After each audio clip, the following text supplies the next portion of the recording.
If he climbs over the wall, they'll blow him off. If he tries to fly over the river, they'll shoot him down. If he comes back alone, they'll explode his brain.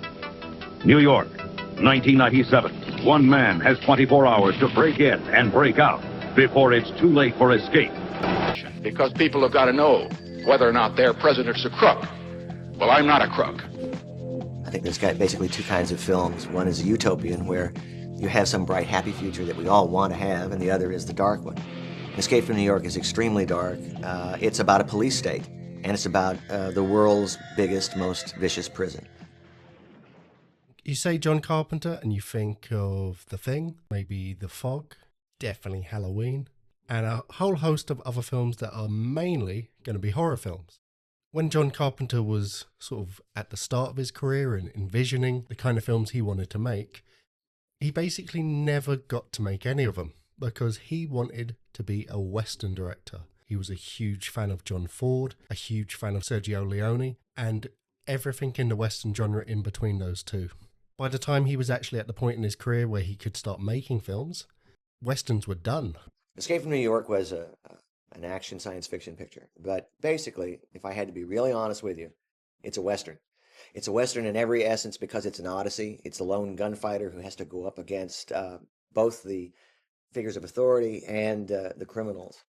And the new thing was horror films. And naturally, horror films is one of the best genres for a new director because you can do a lot on a very small budget. It's a great genre for showcasing directing skills because it's all about building atmosphere without necessarily showing anything. Just having simmering tension. You can really get creative with use of lighting and shadows and the simplest of filming effects.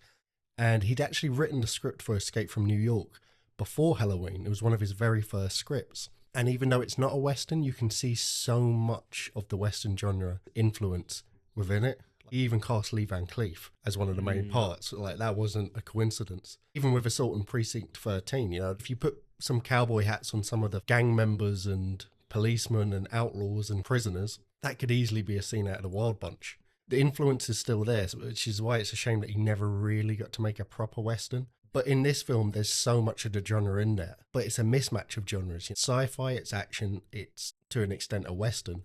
And that was part of the reason why studios initially basically just said, nah, thanks to this script. They're like, it's a bit too weird, it's too violent, it's too cynical. You know, this main character's kind of a dick. He's too much of a Clint Eastwood from a spaghetti Western rather than your typical hero. It wasn't until the success of Halloween where they basically said, hey, what was that script we fucking hated, but I guess it's probably really good now. Why don't you make that? So John Carpenter started assembling his crew, started getting ready for filming. He wanted to film in New York originally, but they were like, that's going to quadruple the budget and probably still won't be enough. It'll be a logistical nightmare. So, hey, how about Memphis? That's a good analog for New York. You know, it's basically the same place, which it obviously isn't at all, but they'd had a recent massive fire that burnt down a number of blocks in the city. It was still a smouldering carcass, so that made a perfect double up for decay and dystopian New York. When we went to make Escape from New York, we only had about $6 million. And this was a big, sprawling, futuristic world. It was an inside of a prison. We had to do it very efficiently, and we had to do it with a big scale. 1977, there was a big fire in St. Louis. It burned out a whole bunch of downtown. So we decided, hey, let's move in there and make that New York. Because it's basically an Eastern look. We shot at night. We wet the streets down so it reflected the lights. And the town let us shut off all the electricity for blocks and blocks and blocks. And we lit the city. So basically what you've got is this shell, an empty city with a lot of bonfires and rubble in the street. This was a look, a dangerous, futuristic look that we created. And he started getting together, you know, some of his regulars. You had Jamie Lee Curtis coming in to do an uncredited voiceover narration. You had Donald Pleasance, you know, Dr. Loomis from Halloween coming in as the president. Harry Dean Stanton coming in, who would be a long-term collaborator with John Carpenter. But he still needed his leading man. The studios were basically trying to push current stars, you know, known names. They needed to sell this film. Tommy Lee Jones. Wouldn't work. Yeah, he's just always has to be a sheriff. Like, Yeah. It just wouldn't work. So they were pushing all these names, and John Carpenter was like, nah, these guys are too old. Do you know who I want? That Disney star that I worked on the Elvis biopic. let's get him in. And the studio were like, no, what, Kurt Russell? He's not a badass. He could never pull off being macho. He's not the silent, cool anti-hero type. He's that guy from all those shitty Disney movies. You know, we can't get him. And Kurt Russell was desperate to be in this film for that exact reason. So a modern comparison would be Robert Pattinson. You know, he finishing up the Twilight franchise. He was like, okay, I actually am a good actor and I want to do real stuff. So let me jump in the deep end and star in a weird, creepy, definitely not going to make any money David Cronenberg film. Or another one, Matthew McConaughey. He's like, I'm done making millions from shitty rom-coms. Let me actually now become one of the biggest acting talents in Hollywood. Now, at the time, I had to convince the studio, give Kurt Russell a chance to play a tough guy. He was this Disney kid. And he had been Elvis, but, you know, he really wasn't known in the movie business. And he had this great idea for Snake Plissken. He wanted to play him a certain way, and he convinced me. He was the only man for the job.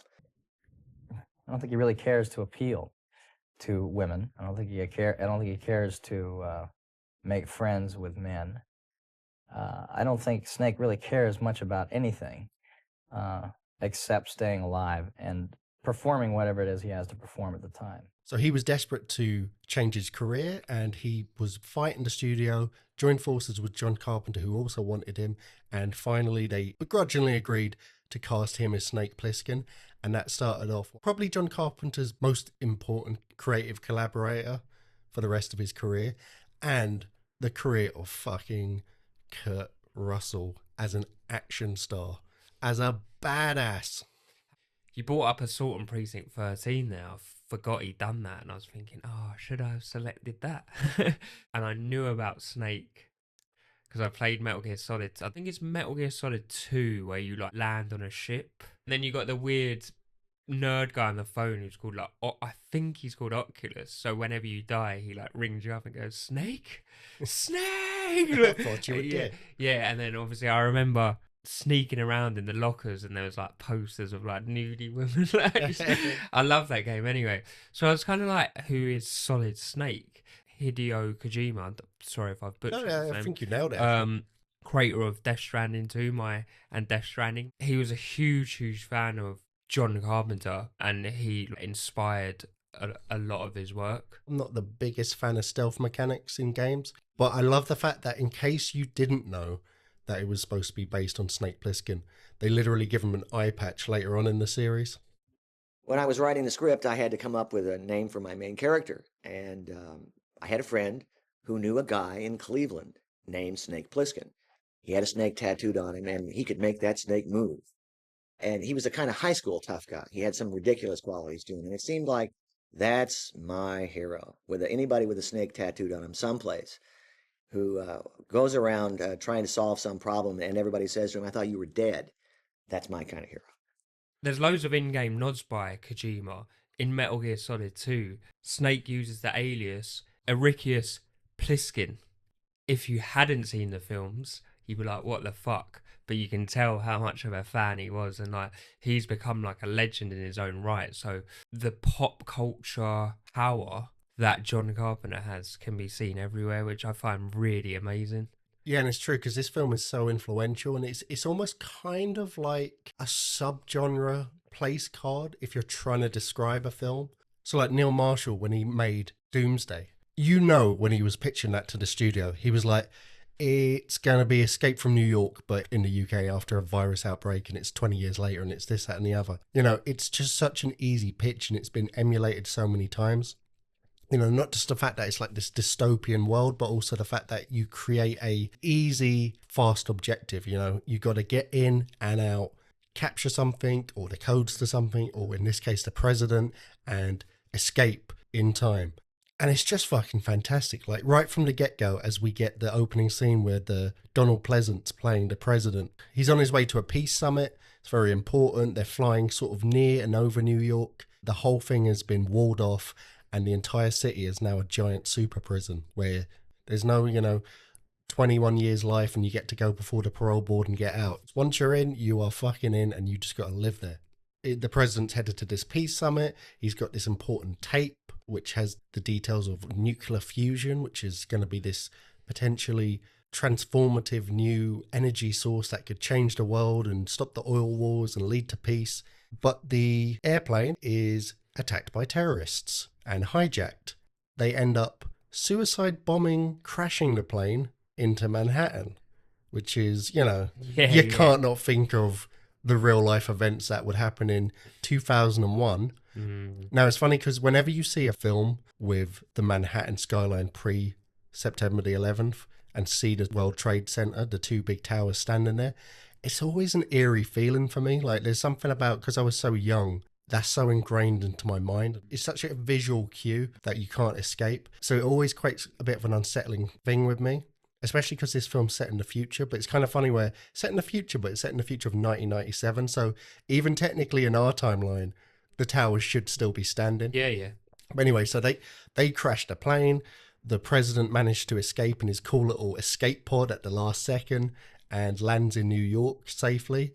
And we have the setup for the whole film. I always do this on this show, so apologies. I always reference Simpsons episodes. It really is like a running thing. Yeah, I sorry, love it. because I'm just a massive... Not the newer episodes, because they're terrible, but all the old... I must have seen about each one at least 10 times over. There's one episode where they have to go to New York. As soon as Homer comes out of the car, his wallet gets nicked, and he's like, I told you I didn't want to come in. And I wonder, is New York the setting because New York used to be such a shithole? Because before the new mayor, Giuliani or whatever his name is, came in and cleaned it all up, it was terrible. It was like a cesspool. So I wonder if John Carpenter wrote it and was like, it's such a shithole, let's just make New York into a massive... And I guess that's the case. It must have been. By the way, you brought up The Simpsons, but you didn't bring up Snake, the career criminal. Good point, yeah. I got a feeling must be based sort of on Snake Plissken, who himself was based on a real-life gangster and thug called Snake Plissken with a big snake tattoo. Oh, wow. Choosing New York, you got to think, like you said, it's pre-Giuliani. Whenever you see a film of Mean Streets or any New York film set in the 70s, New York looks fucking fun, but grim. It is grimy. It is decadence in the gutter. Do you know what I mean? It's like Sodom and Gomorrah. It is gratuitous and neon lights shining on dirty sidewalks and pimps and hookers, and just, it's a fucking wild but dangerous party. You don't look into the future for a movie and think, oh, things get way better. True. You think this is just going to get worse and worse, to the point where the entire country just washes their hands in New York and says, put a wall around it, make it a fucking prison. And that is exactly where the escape pod lands. So two things always strike me about his films whenever I've seen them. The music, number one. I take it he'd done all the music for this film. As always, As always. I love the electronic scores, and it's really cool. And also the effects. To today's effects, it doesn't look amazing. Even the sort of wristband they put around the president to be able to track him. It's all digital and colour. Even the screens. I just wanted to give a shout out to how impressed I was by the effects. Yeah, no, it's really good. Obviously all the practical effects and the settings and everything is fantastic. But the computer screen interface, where it's kind of got that display of the city, obviously way pre-CGI in this film. So they actually built a miniature set and used special filters and backlighting in order to create that effect. So what you're looking at there isn't an animated display at all. It is actually all real in-camera effects. Oh, that's even more impressive to me. It's mad, isn't it? Because you just would never think it looking at it. It's kind of like Tronish, but I could have sworn it was a computer kind of program. But yeah, it's really creative. It's kind of similar to how in RoboCop 1, for RoboCop sort of looking through walls, heat vision.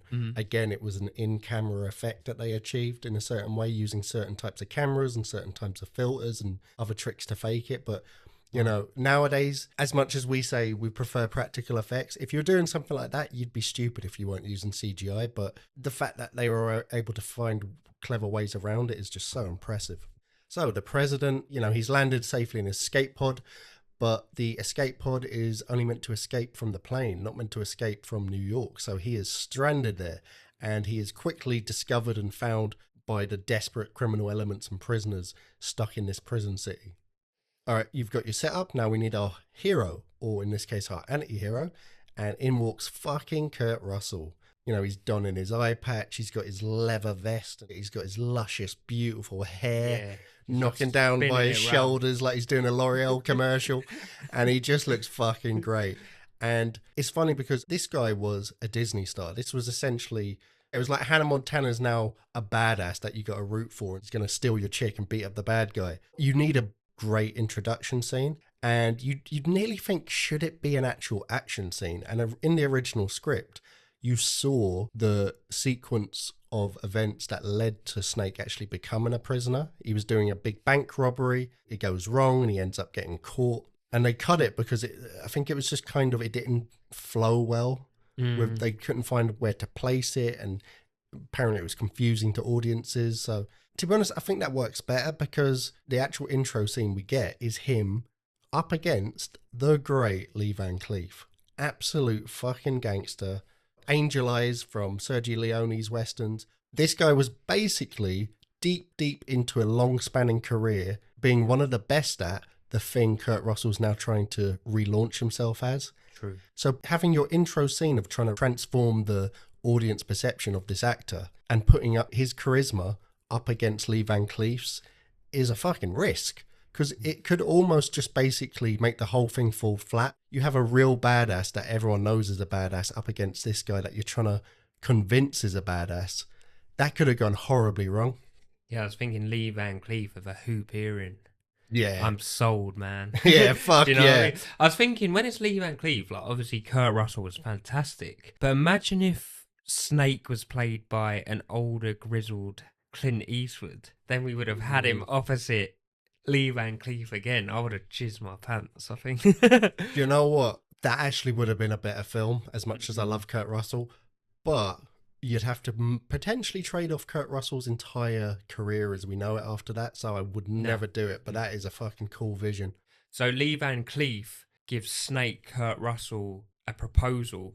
You're going to be in here forever because you've robbed Fort Knox. Save the president in 24 hours and we basically pardon you for everything and let you walk off. And this was so funny. The reaction of Snake was, get another president. Yeah.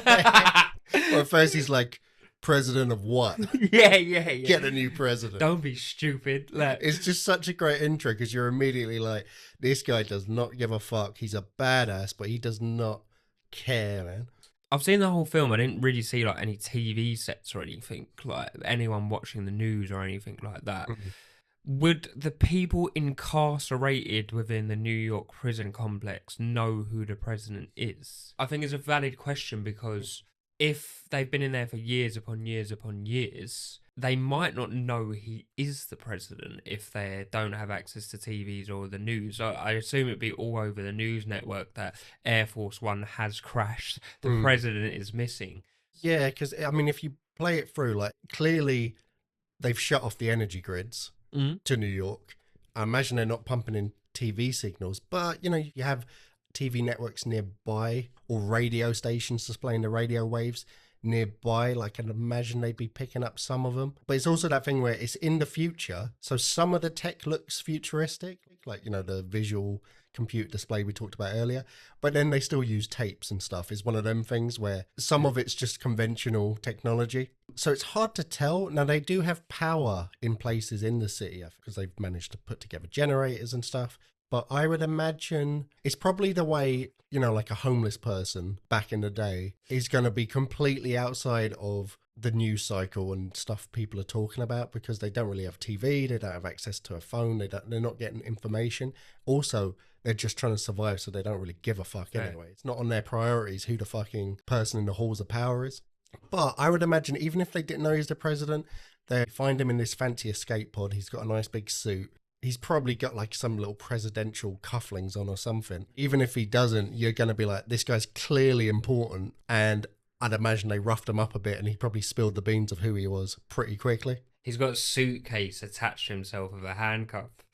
Is there something important in that suitcase? Do you know what I mean? 100%. Yeah, like you said, Snake's not interested, but they have a fail-safe, a dead man switch, where they have a special device implanted into his neck that has tiny explosives, and if he hasn't rescued the president in 24 hours, They press one button and the thing goes boom. Takes his head off. This sequence makes me laugh because they're prepping him to go in to New York and they attach the little wristwatch, I call it a wristwatch timer, and then they told him 24 hours, the sequence before, and he sets it to 22. And he's like, well, you said 24 hours. And he says, no, the peace conference is going on in 22 hours. So we've cut you down. And I was thinking, like, that's not really fair. Like, you're just basically told the guy you're going to explode him internally, and you're cutting his time frame down by 2 hours. 24 hours is just a nice big round number as well. It just sounds right. 22 is like, oh God, I've got no time. And he heads into New York on a glider. It's a fun effect. It's flying over the miniature of New York City and its burnt out hellscape. And he lands on top of the World Trade Center. Again, a kind of eerie effect. But, you know, back in the day, if you're going to have him land on a landmark, it's going to be the biggest and best. So he's only got a couple of moments to be wandering around the cool outdoor sets of burnt out New York, which was actually, you know, real burnt down buildings in Memphis, before he is set upon and ambushed by a bunch of desperate survivors. And it's just great because it reminds me of The Warriors if all of the police just got fired overnight and all the gangs just were able to take over the city like they wanted to, because everyone is just covered in dirt and grimy and desperate and weird and punkish, and it's the first glimmer of the weird sort of cast of characters we get inside the New York prison city, and it's just fucking great. Yeah, they're like little rat kind of urchin characters. The first one he meets, he literally reminds me of a rat. Like, he has spiked up hair and he's like, take one step forward and you die. And I'm like, fucking hell, let's go. And he manages to escape him. I want to bring up his gun actually because it's cool as fuck. It looks like it's an Uzi to me, but it has like a fat off silencer on it, and he's just running around trying to escape the mob of little urchins. You're thinking this might be over before it begins, like Snake's gonna get lynched by the angry mob of desperate people. He runs down an alley, and in typical New York fashion, we have to remember this is still New York, even though it's a shithole. A cabbie pulls up and says, jump in, I've been working this cab for 30 years. And he's so used to the shithole surroundings, he's built himself a custom roof hatch that pops up, and he lights a Molotov cocktail, throws it through, which explodes, and he drives Snake off and saves the day. So big up to the New York cabbies. He's such a great character as well. Ernest Borgnine just fucking smashing it. And like you said, I just love the fact that he's just so happy. Like, he's just loving his awful life inside this hell. He's so jolly the whole time. And he's one of the first characters to say the fatal line, Snake, I thought you were dead. Because Snake's a celeb, basically. Everyone seems to know of him. I don't know if it's from being a war hero or it's just from being a criminal or whatever, but everyone's heard of Snake Plissken. Everyone seems to think he's dead, and everyone seems to be delighted to see him. But one thing is that any character that ever says that ends up dead in this film. Good point, yeah. So it always kind of also makes me sad when I rewatch this, hearing him say that line, because I'm like, oh, Cabbie, you're not going to make it. Kind of reminds me of what it would have been like for O.J. Simpson. You know, like a... Okay, yeah. You know, like a famous sports star who then done something terrible. A famous awarded veteran who for some reason decided to rob Fort Knox and a bank and is now like vilified. Actually, no, he's loved actually. Mm-hmm. Do you know what I Maybe mean? that's why OJ got off. Yeah. He saved the president from something somewhere. Yeah, it's like he's loved by like the common man, Snake. Everyone's like, oh my God, it's Snake. So they're in the cab. I felt a bit bad for the cab driver here because he's essentially saved Snake's life by picking him up from the angry mob that's coming towards him. He kind of like just turns on the cab driver straight away, holds the gun to his head and goes, where is the president? And he's like, I don't know. He presses him again, and then all of a sudden the cab driver breaks. He's got a big Uzi to his fucking head. It's fair enough. He's like, oh, the Duke's got him. And he's like, bring me to the Duke. And he's like, what? No one goes to the Duke, or if you do go to the Duke, you die. The Duke of New York, played by Isaac Hayes. What a fucking great character. With his crazy catchphrases that he makes everyone repeat. You are the Duke of New York. You are a number one. You know, his pimp mobile with a chandelier in the middle of it. Like, disco ball. But he decides not to take him to the Duke. He takes him to the Brain, played by the great Harry Dean Stanton, who's just fantastic in this. You know, he's always brilliant, but I wouldn't say he's typecast, but you kind of picture him in a certain kind of film. You know, you expect him in a Coen Brothers film, you expect him maybe in a Western or an old-timer in some Nebraska sheriff. Yeah, but in this, he kind of gets to play a different sort of role with the brain. He's the smartest guy in all of this New York prison city. The Duke has basically picked him up, and he's his most important sort of partner in crime / slave, who is treated really well because he's his technology expert, he's his map maker, he's his advisor. But he's a prisoner as well, like basically he's doing this all at gunpoint. So they go to see him, and we also meet Adrienne Barbeau playing Maggie, his girlfriend, who after this became John Carpenter's wife, who is hot as fuck. You know, how many films has she got her titties out in? Beautiful, gorgeous woman, and a good actress, I think. You know, I always liked her and stuff. And it's interesting because they are lovers, they're genuinely in love. But we find out later that she was given to the brain by the Duke, basically as a gift, like a commodity, like a box of cool Cuban cigars. You know, just take this woman, because that's like how life works here. Is a feudal, medieval kind of society playing out in New York now. He's not a bad guy. He's just a very smart, nuanced, good person in this awful situation with no choice. So it's cool that despite having that fucked up beginning, they actually did fall in love. I'm surprised the Duke didn't take her for himself. I guess he's sure he's got a fucking harem of of women. He's a pimp, so he's got probably loads. Yeah, have one hoe. Snake and the Brain seem to, when they first come into the room, know each other. And Snake is very wound up and goes, the Brain. It seems like they were possibly on a mission together with another guy, and the mission went wrong, and the other guy, he obviously died, and then he starts grabbing him, like threatening to kill him. And then it would make sense if they had never met before, but just add it in there to add to the film's plot. But it's kind of the fun of it, where inexplicably everyone just knows him almost like a celebrity.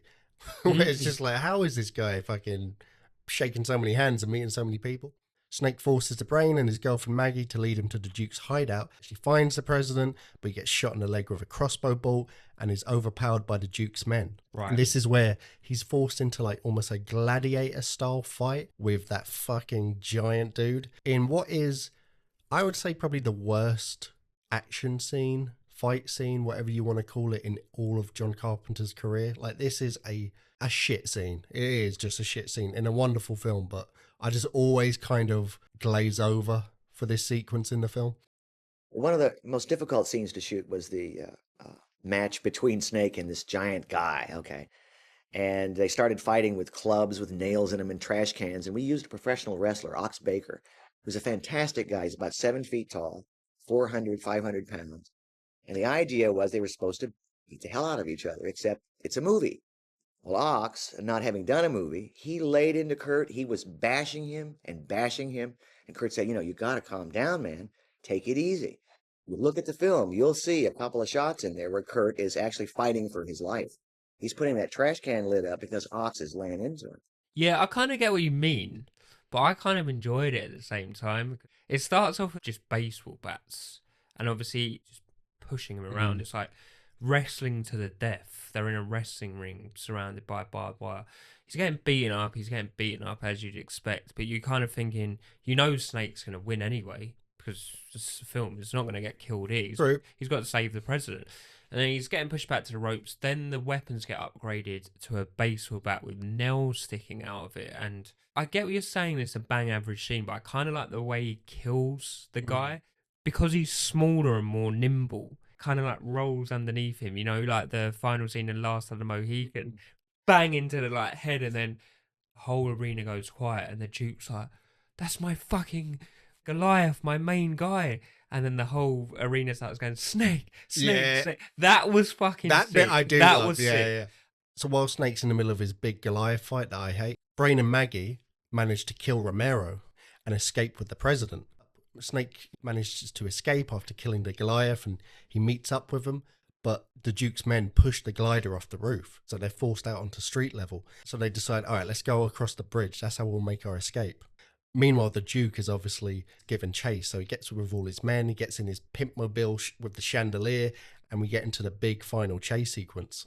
The bridge has like mines all over it. It doesn't actually clarify whether the authorities who have made New York into a prison.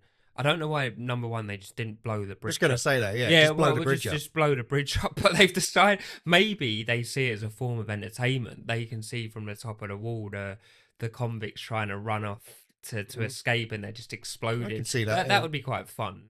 They found a dead body near the start of the bridge who had got to the other end somehow, and as he was getting to the other end, he managed to like make a map, which is now in the brain's possession. So the brain needs to be kept alive for them to get over the bridge, and the way they decide to get over the bridge is using the taxi driver.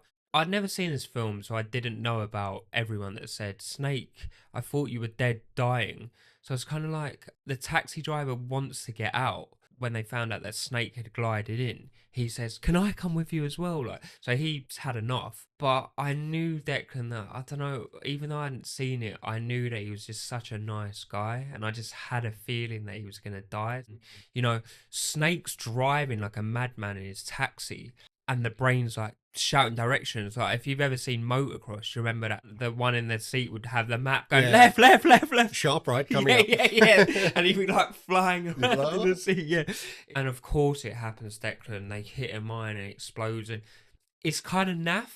I will say this bit's kind of naff. I did big up the effects earlier. The car just kind of like weakly splits in half, and you're kind of like, that's a bit shit. It's cartoony. It's cartoony. I actually always love that bit. It's kind of like Coyote and Roadrunner kind of effects. So Maggie survived, the brain has survived, but then you're like, oh no, the driver. Well, I was anyway. The cabbie, man, I was gutted. And then he gets out, and the cabbie's just there, lifeless in the front. The captain going down with the Titanic. He died in his cab. Obviously, Snake's a bit devoid of emotion, as I brought up earlier. Maybe that's him being a special ops agent. Like, he's seen death so many times that he kind of like runs off. I mean, what else do you expect him to do? You get the feeling like, obviously the world isn't as bad as it is on the outside as it is inside New York, but I reckon it's pretty rough on the outside as well. Yeah, 100%. So those three have survived, but they still need to get across the rest of the bridge. The chances of all of them getting across the bridge filled with mines, even with the brain shouting out the directions from his stupid pencil-drawn map, is very slim. And then I was kind of trying to guess who the next one... You know it's going to be Snake. It's between Maggie and the brain. And they're running. And poor brain, he steps on a mine, gets catapulted up in the air and exploded. And his poor girlfriend, Maggie, is distraught. He's on top of the roof of a van, and his body's all mangled up, and she's going, brain, brain. She's obviously in shock. And again, there is no empathy from Snake here. I actually, do you know what? I do disagree, because Fair. The thing with Snake Plissken is, you know, he's Clint Eastwood, a man with no name. You know, he doesn't show it on his face, but he shows it with subtle actions, you know, maybe a short sentence of dialogue here and there, but you got to read in between the lines. Fair. And it's that moment where Maggie's, like you said, distraught. Her lover's dead. Her precious brain been blown to pieces. And they just share a look. And he kind of knows, like, oh, yeah, no, I get it. You stay behind, because she doesn't want to live anymore. She wants to try and kill the Duke, but at least slow him down so Snake can get the president out. Because in this shitty, horrific roll of the dice life that she's been living, picked up and given away like a gift, like an asset, like an object by the Duke to this guy, who then turned out to actually be a wonderful guy, and she had that one good thing in this awful existence, and now he's gone. So she's just like, fuck it. And Snake does care. I believe behind that eye patch, you know, there's probably a little tear forming in the corner of his eye. I like to think. Maybe that's a bit far. It's great as well. Can I just say, like, that's one of my favorite things about this film, where, you know, the studios must have been like, okay, yeah, we'll make the script, but why is Maggie not the love interest for Snake? I did think that. But I love the fact that they didn't give him a love interest, and they had this unexpected little love story running through it with two pivotal characters. Not a misdirection, but it's against type for these kind of films. Like, and I always really, really love those two characters in the film, and how they first got together through to tragic Romeo and Juliet, Bonnie-and-Clyde style ending they have. Fucked over Snake. Can I just go back to the fact that the Duke runs down Maggie, the fact that she essentially commits suicide because she could have jumped out the way there. Yeah, go for it. So the Duke's, they're trying to get across the bridge with the mines, but the Duke's fuming because he's been fucked over. They've taken the president. He's driving his pimp mobile. He doesn't have the map or anything. He's just driving over the mines, by the way. So as he's saying, he's just angry. Kind of like his own version of the Beast. You know, the president's car in real life that is like bomb-proof and bulletproof. It's bomb-proof. It's so funny because it's cutting to him driving with the disc of all the shadows. It's just flying about. And Maggie's there. She's got like a crappy little pistol. You've already touched on there that the car seems to be indestructible. She's just shooting him. She essentially, in my opinion, commits suicide because she had loads and loads of time to get out of the way, but she's just trying manically to end the Duke. In her rage or her grief, she just essentially just lets the Duke just run her down. And, you know, the Duke gets out of the car and specifically pans down to Maggie's mangled, bloodied body. Do you think basically she has nothing to live for in her mind now that the brain is dead? Yeah, no, 100%. And again, obviously I don't like romantic comedies, but I do like tragic romance in films. It's just such a great, sad little ending. And if you're going to kill a character off that you've made the audience love by the end of the film. And especially not just two characters you love, but two characters that are in love. Like, I love them both individually and then their little romance they got going on. Like, I'm a fruitcake when it comes to that shit. Like I would have liked Maggie to live, but it's more impacting that she decides to go out because she doesn't want to live without brain.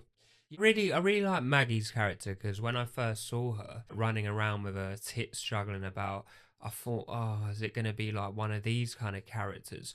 But What do you mean, great ones that get their big tits out? No, but is it like, is she going to be like love interest of Temple of Doom where Indiana Jones has to save her all the time and all she does is scream, you know? Yeah, Indy, they have a big kiss on the bridge at the end. And 100% Declan.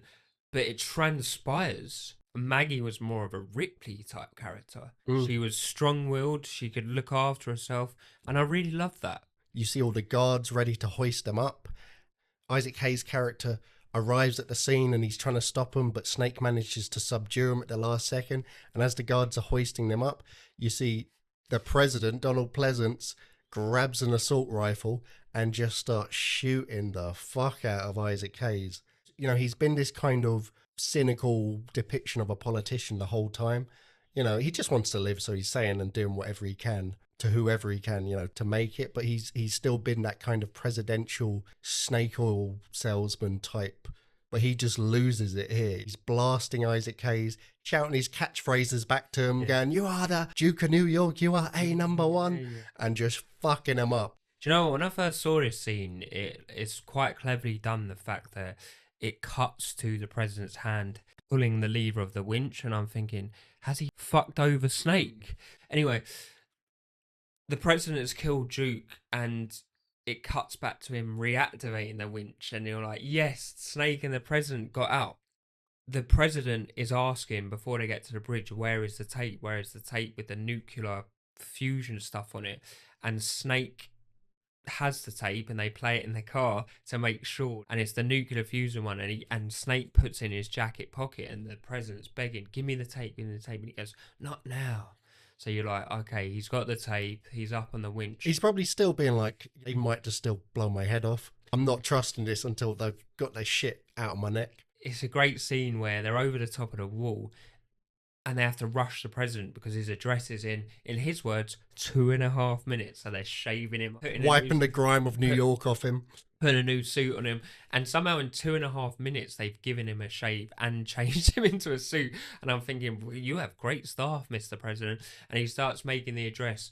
Oh, I can't make it to the summit, but here I am in the hope that we're going to have world peace when I play this tape.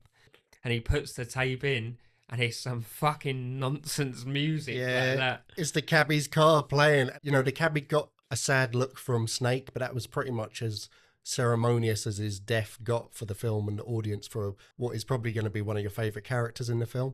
But having this little sign-off for him at the end is such a great last little moment.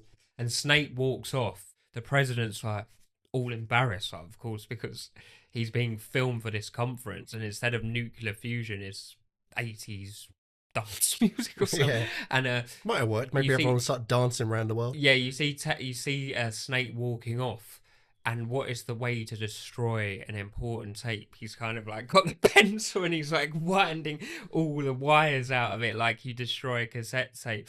Now, why does he do that? Yeah, I'm always a bit like, why the fuck did you do that, Snake? Maybe if it had been a weapon, I would have been like, okay, yeah, he's like, no, enough people have died. I'm not helping America to have this awful new weapon. But it was a power source. It was something that generally might have brought peace. Like, as much as the president's a bit of a cunt and a typical politician in the film, kind of just fucked over everyone there. Now, I'm sure they have a backup tape.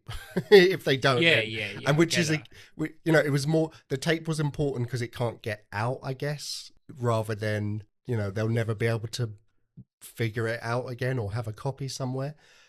So I'm assuming it was more just a way to dramatically and on the world stage give a middle finger to the president, because just before that, you had one of the best scenes in the film where it's just before the press conference is going on. Snake takes the president aside and he's like, let me just ask you something. How do you feel about all the people that died to get you here?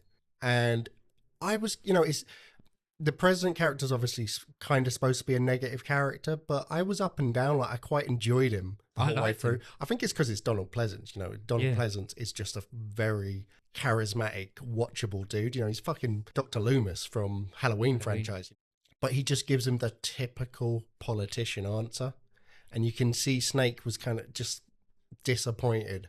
And I'm assuming that's when he decided to swap the tapes out. And it's funny because this film was actually written and inspired partly by the Watergate scandal.